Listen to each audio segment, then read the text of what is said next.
Imagine for a moment that manipulation music doesn't begin with a lie. Imagine that it begins with a question, a simple sentence, a few words spoken softly, a smile, a calm gaze, and yet, at that precise moment, something invisible music is set in motion. Most people think that manipulators attack head-on. They imagine someone shouting, threatening, or lying outright. But truly skilled music people never act that way. They know that it's much more effective to involve you in your own confusion.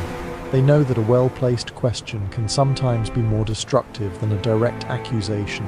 Friedrich Nietzsche observed that power is not always exercised by force.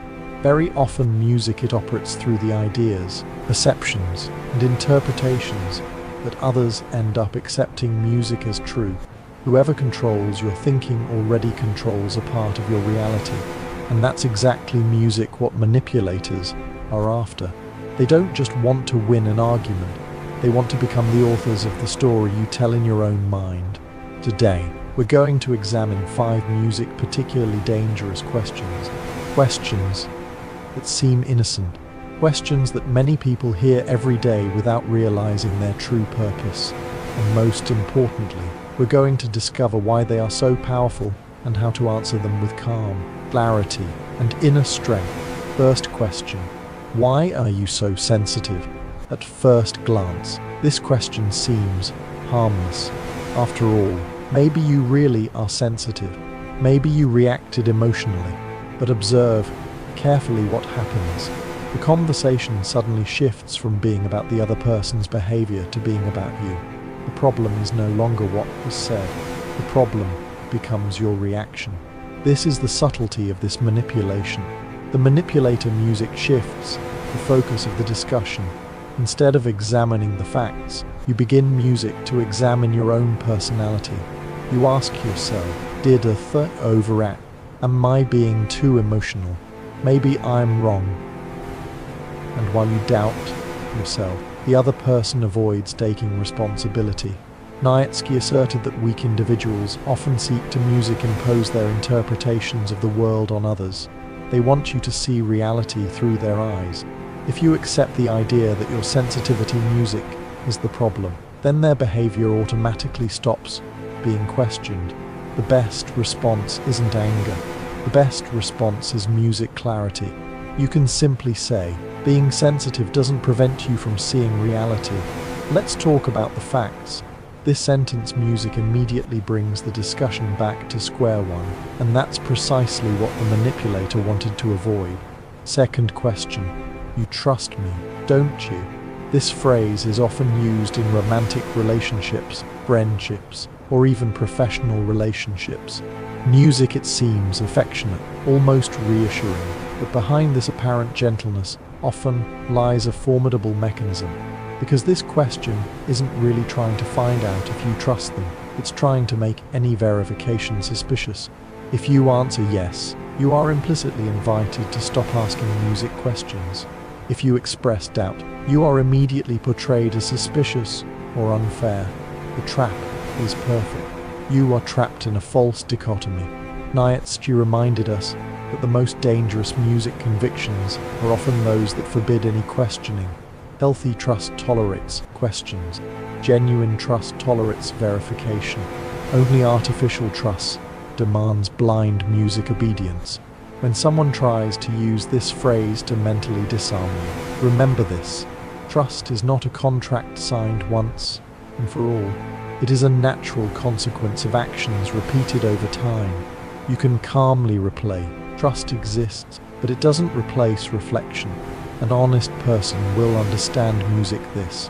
A manipulative person will feel threatened by this. Third question: are you accusing me? This is one of the most effective tactics used by liars. You ask a legitimate question. You're simply trying to understand an inconsistency, but suddenly the roles are reversed. The person stops answering. They become the victim, and you become the aggressor. It's a psychological sleight of hand. All the energy of the conversation is diverted. Instead of explaining their actions, the other person now demands that you justify music your intentions. Why are you asking this question? Why are you doubting me? Why are you making me uncomfortable? And very quickly, you find yourself music defending your right to ask a question. The initial topic disappears completely.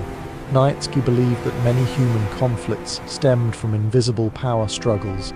Whoever sets the framework for the discussion already holds a considerable advantage. The best strategy, music therefore, is to refuse the shift in framework. You can respond, "I'm simply trying to understand the situation." Nothing more. No further justification. No excessive music emotion. No unnecessary fighting. Because when you refuse to play the role they're trying to assign you, the manipulation loses much of its power. Fourth question. Do you really think I could lie to you? This question is particularly powerful because it plays on emotions. It doesn't seek to demonstrate the truth. It seeks to provoke guilt. Music, the manipulator, doesn't address your doubt. They transform your doubt into a moral failing. Suddenly, it's no longer their honesty that's being examined. It's your loyalty, your trust, your affection, your morality. But think about it for a moment. Honesty doesn't depend on the image someone has of themselves. It depends on their actions. Every human being is capable of lying. Every human being is capable of making a mistake. Every human being is capable of hiding something. The real question, therefore, is never could this person lie. The real question is, do the facts support their claims? Manipulators want you to look at their emotions. Honest people want you to look at the facts. That's a fundamental difference. A simple answer might be, what interests me are music, the facts, not assumptions. This sentence cuts short the emotional drama. Fifth question, can't we just move on? This is often the final stage, and the contradictions become difficult to defend, when the explanations begin to crumble, when other tactics, music, no longer work. The manipulator changes their objective. They are no longer trying to convince you. They are trying to exhaust you. They know that human beings hate music, prolonged conflicts. They know that fatigue reduces alertness. They know that after enough discussion, many people prefer to give up rather than continue searching for the truth. That's why this phrase is so common. Let's move on. Let's forget all about it. What's the point of going back over this? But some situations require answers. Some wounds require explanations. Some truths deserve to be examined thoroughly. Moving on is only healthy when understanding music already exists. Otherwise, it's not peace, it's avoidance. You can respond, I'll move on when I understand what really happened, calmly, without anger, without aggression, simply firmly. Why are these questions so effective? Because they don't seek to control your behavior. They seek to control your perception. And when your perception music is distorted, you begin to do the manipulator's work for them. You doubt your memory. You doubt your emotions. You doubt your intuition. You sometimes even doubt what you've seen with your own eyes. That's where the real danger lies. Nietzsche wrote that someone with a strong enough why can endure almost anyhow. The manipulator applies this principle in reverse. They try to deprive you of your inner certainty because a person who constantly doubts music themselves becomes much easier to influence. Here is Nietzsche's final music lesson. True strength is not winning every argument. True strength is not music proving you are always right. True strength is staying connected to reality even when someone tries to distort it. Manipulators' music thrive in confusion. Clarity thrives in clarity. That's why your composure is a weapon. Your patience is a weapon. Your ability to observe before reacting is a weapon. When you refuse to be drawn into emotional chaos, you become extremely difficult music to manipulate, and that's precisely what bothers those who thrive on controlling others.